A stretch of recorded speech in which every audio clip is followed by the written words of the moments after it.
class. My name's Mike, and I'm the designated speaker for what is lovingly called the Hangers-On. And I'd like to introduce them. We're the spouses of Virginia's children.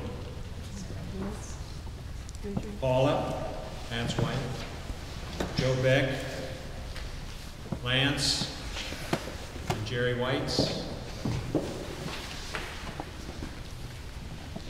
I'd like to share a few thoughts about Virginia from those of us who are honored to become part of her family. In loving and marrying one of her children, we were welcomed and embraced by a very special woman.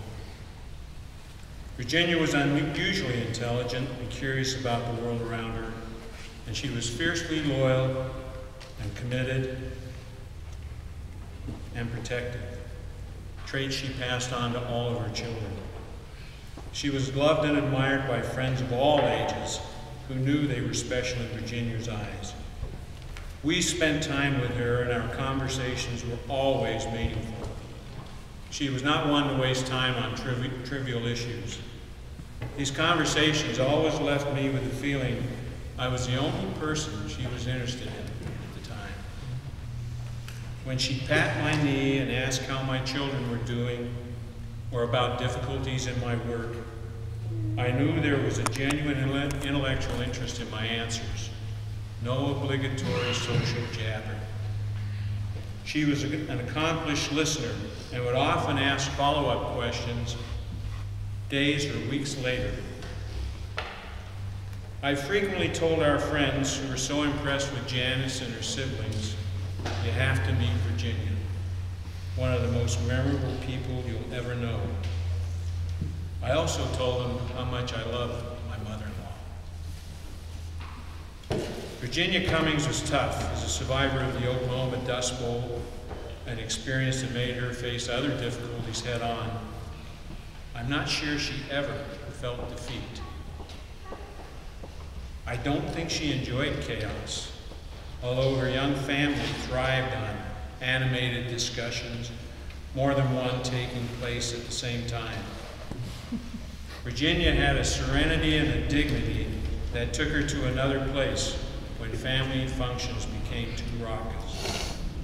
Joe Cummings, on the other hand, was an enabler. He loved her. She would just find someone sitting alone, as she often did in the Narrows Glen dining room, and have one of her chats. It was such a gift to that lucky person. We, the five hangers-on, miss Virginia. We had an irrational expectation that she would be here forever. Her sense of the moment never wavered. Her interest in books, politics, and current events was inspirational. She just kept on keeping on. Although Virginia was not one to laugh easily, she had Joe for that, we cherished the very rare times something would make her chuckle. We see her in her children, our loved ones. As you all know, they're all accomplished, whip-smart, hard-working, caring, and courageous, all making a difference. We're saddened by the loss of a very special friend, but it literally brings a tear to think of Virginia and Joe together again, the Oklahoma girl and the boy from Brooklyn. An amazing love and partnership that will give us all hope and happiness for the rest of our lives. The hangers-on love you both.